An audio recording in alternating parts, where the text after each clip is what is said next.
Ms. Love, you had two different motions. I do, Your Honor. And one of them relates to the comments by Mr. Weinstein during his cross-examination of Mr. Wright, specifically the comment was maybe about an hour and 19 minutes and 32 seconds from when we stopped. But specifically, the comment that Mr. Weinstein made, to which the state objected, was, you don't know how the state put those words in your client's mouth. And my objection that the court sustained, obviously, is that it was an improper comment, improper statement put before the jury. And even though the court sustained it, Mr. Weinstein and others' ongoing efforts have been to spin a narrative that the state has forced something on one of the witnesses or more of the witnesses.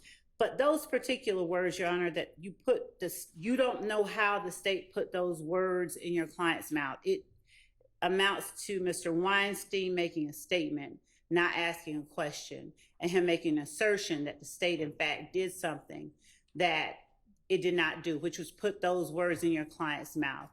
Everybody's heard the testimony and seen what happened.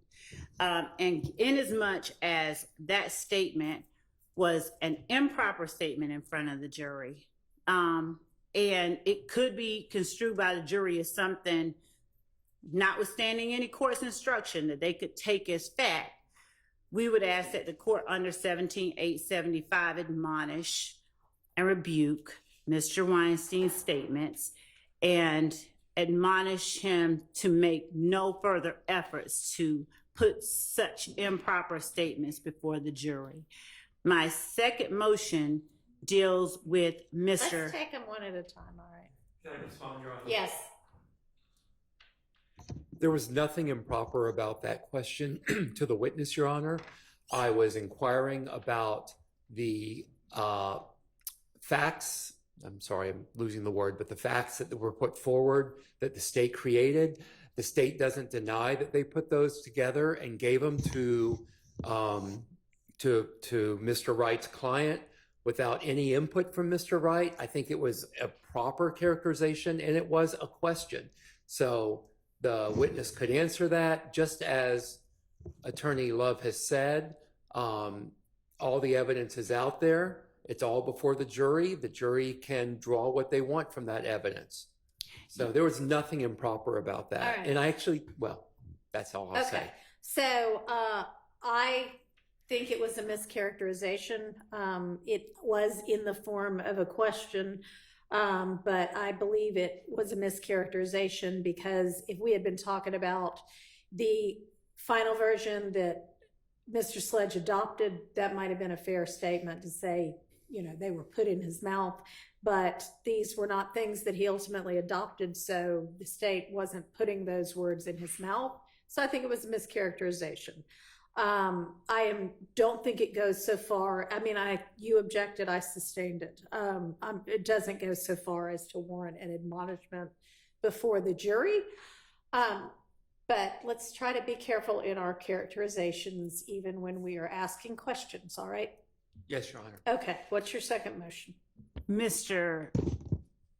Adams' question to the same witness that the state objected to, but that the jury heard. Isn't it true, and I'm going to paraphrase, that you knew that the state didn't want your client, the state wanted Mr. Williams? Mm-hmm. That's been the lie that they've been, the narrative that has been promoted from the start. We don't agree with it or adopt it, and we certainly don't agree with the idea that we, do these things without a basis for them. So in as much as Mr. Adams made that assertion in front of the jury, we do believe that that merits an admonishment and rebuke under 17-875, and we would ask that the court give him one. All right, and yeah, that statement was essentially, it followed upon another question that was not as objectionable in this way, but that had been sustained. And Mr. Adams, she pretty much doubled down on it and said something to the effect of the state wasn't interested in getting Sledge, they were interested in getting Williams. And that's inappropriate to have asked that witness, and I don't know why you thought that there was any basis for that being an appropriate question, because it would call for speculation anyway. So what's your response to the state's request that you be admonished with regard to that? Your Honor, it was not a question it was a question that I believed was an appropriate question given the context of both this witness's testimony and his client's testimony previously. What we'd heard in the narrative that has been put forth, and quite frankly, I believe the evidence has been that the state has been mostly interested in Mr. Williams as a defendant as opposed to the co-defendants, particularly as regards this witness and Mr. Sledge. What has come out and what's been of importance is this meeting that they had on June the 9th, where this statement is made that is beneficial to Mr. Williams. The part about him advising Right. Mr. Copeland or Mr. Sledge to take Mr. Copeland to the police. And that's left out of any questioning of Mr. Sledge. He is asked, or he is, however it comes out. There's no discussion about that. We're not going to ask you about that, whatever portion of it you choose to believe. And so there is this narrative that's out there that they appear to be interested in Mr.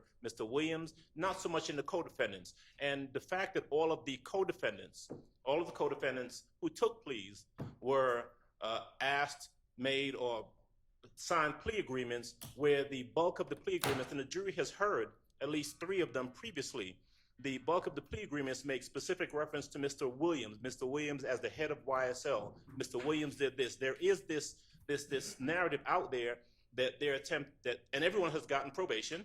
All of the people that the jury has heard from has gotten probation after they were denied bond, and the state took a harsh position that they didn't need to be out on the street. But the minute they entered pleas, and implicated Mr. Williams in some form or fashion in their plea agreements, then they were released. And so that narrative is out there, and I think that was an appropriate question to ask of this witness who has some knowledge of that.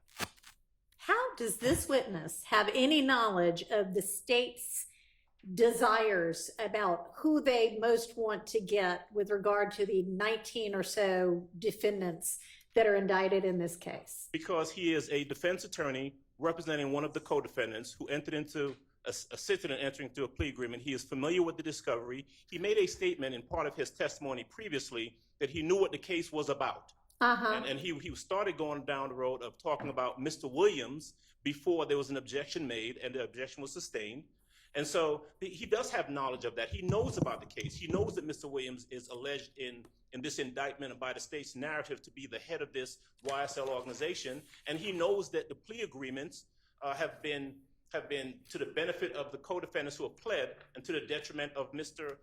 Williams. And every other defendant still on trial. Well, but he also knows, as I asked him one question about, was he in court when he heard the statement that was made by the prosecutor before the plea, made by the prosecutor. It was Miss Lizzie Rosenwasser at the time, where the statement was made that we're interested in anyone who wants to make a deal except Mr. Williams. We're willing to make a deal. And so he knows this. We're not doing this in the blind. He's aware of this information. I'd like to respond. What's that? Yeah. I don't know of that statement that Mr. Adams is speaking about, except Mr. Williams. If he could point me to something, because I wasn't there when she said it. I wasn't even on the case, but I doubt that she would have said it. But if she did, I mean, I can't speak to that. I'd like to see it since he's made that assertion. But the second thing is, as it relates to his assertions regarding the plea agreement, Mr. Sledge, I believe, or either Mr. Wright or Mr. Sledge were cross-examined specifically on whether or not the state asked Mr. Sledge any questions about Defendant Williams. And Mr. Sledge said no. And the idea that we're pushing the narrative when the state itself, as the record will reflect, elicited the testimony about Mr. Williams encouraging Mr. Sledge to take Kenneth Copeland to the police station, belies this argument that the evidence that has been brought out by the plea agreements and by the state's actions somehow or another support this, in my mind, baseless assertion by Mr. Adams in the form of, or in the disguise of a question to Mr. Sledge's attorney. There has been, Mr. Sledge's attorney could have been asked whether the state, whether the state asked more questions about one person than another, but actually he was asked and he testified that the question and answer session was more of a kind of get to know you session, and that when Mr. Sledge began talking about Mr. Williams, the state said, the only thing he said about the state is that the state said, that's not the question I asked you. And when he said something about it appeared to be a hot button issue, he later said, there was nothing that you did that made me say that. I just, based on you not asking him about that, I may jump to that conclusion.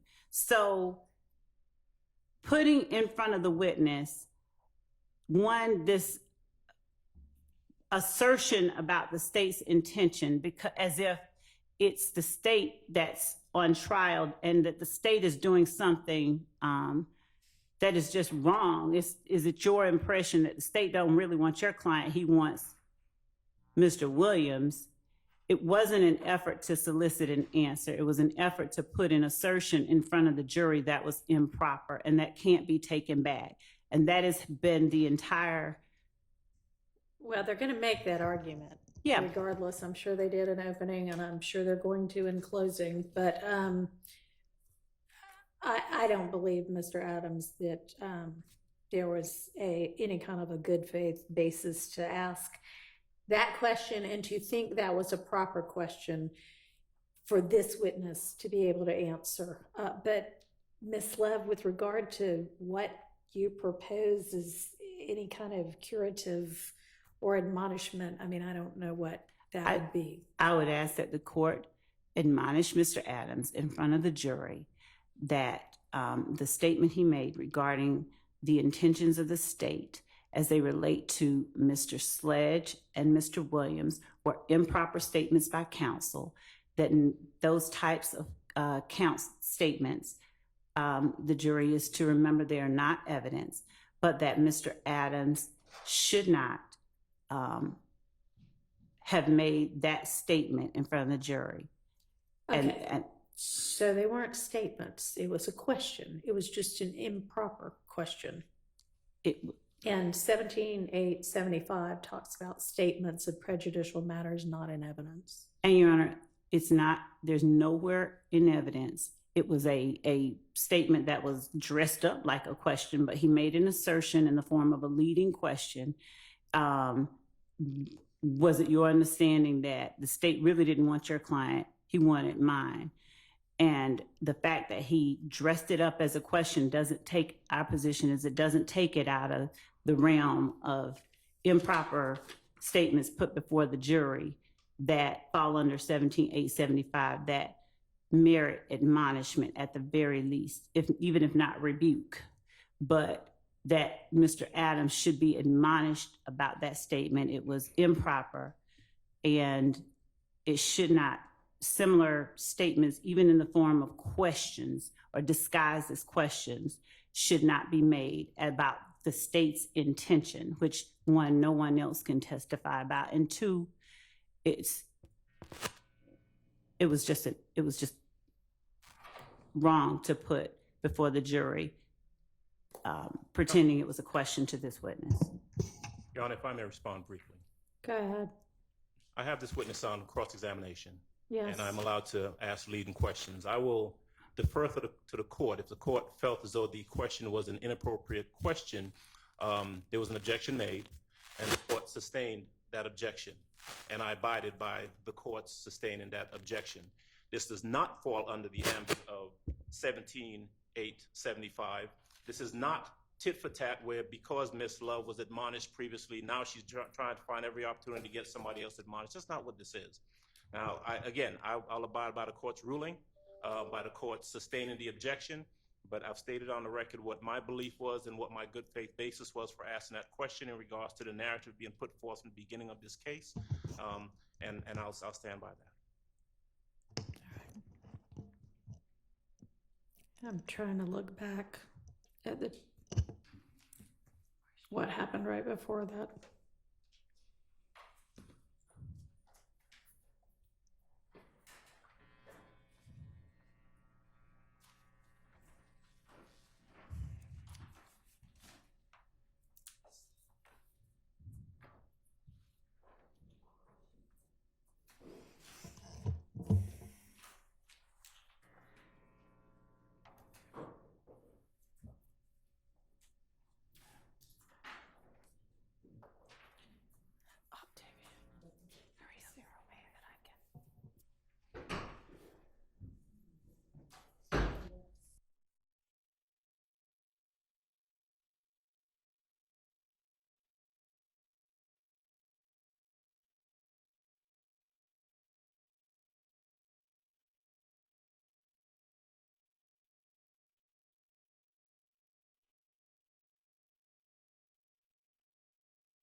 Give me just a second. Sure. I found it.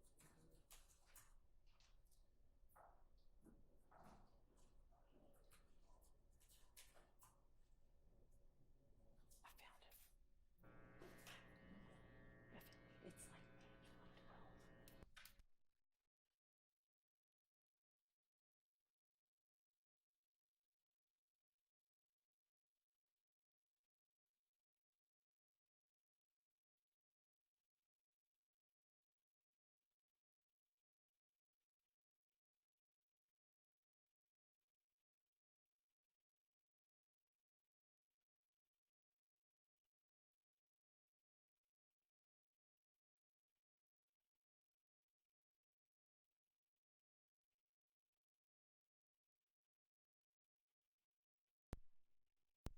Sustained was, it was your observation that the state wanted this plea to go through as much as Mr. Sledge did. The state objected about on relevance and speculation as to what state wants. Oh, I actually overruled that one. Never mind.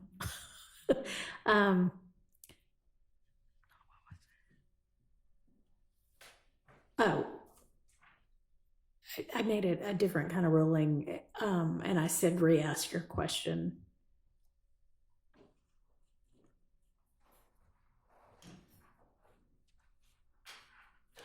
Based on your conversation with the state, your knowledge of the case, your communications back and forth with the state, your evaluation of the plea agreement you formed or you observed that the state was just as interested in getting this plea done as Mr. Sledge. Wasn't that true? Objection calls for speculation about the state as to whatever his observation is or belief was. It's not pertinent to any material I sustained.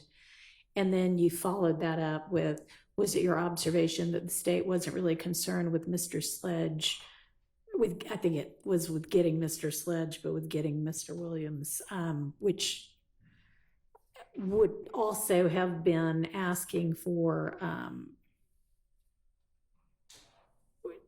what the state wanted or didn't want, which I had just sustained, but asking in an even more pointed way. So it was inappropriate for you to ask that question. With regard, though, to an admonishment, any instruction I give is just going to highlight it again for the jury. So is that really what you want? Why don't I just admonish Mr. Adams privately not to pull anything like that again, or you will get admonished in front of the jury? Would that suffice for now? Yes, it does. Thank you.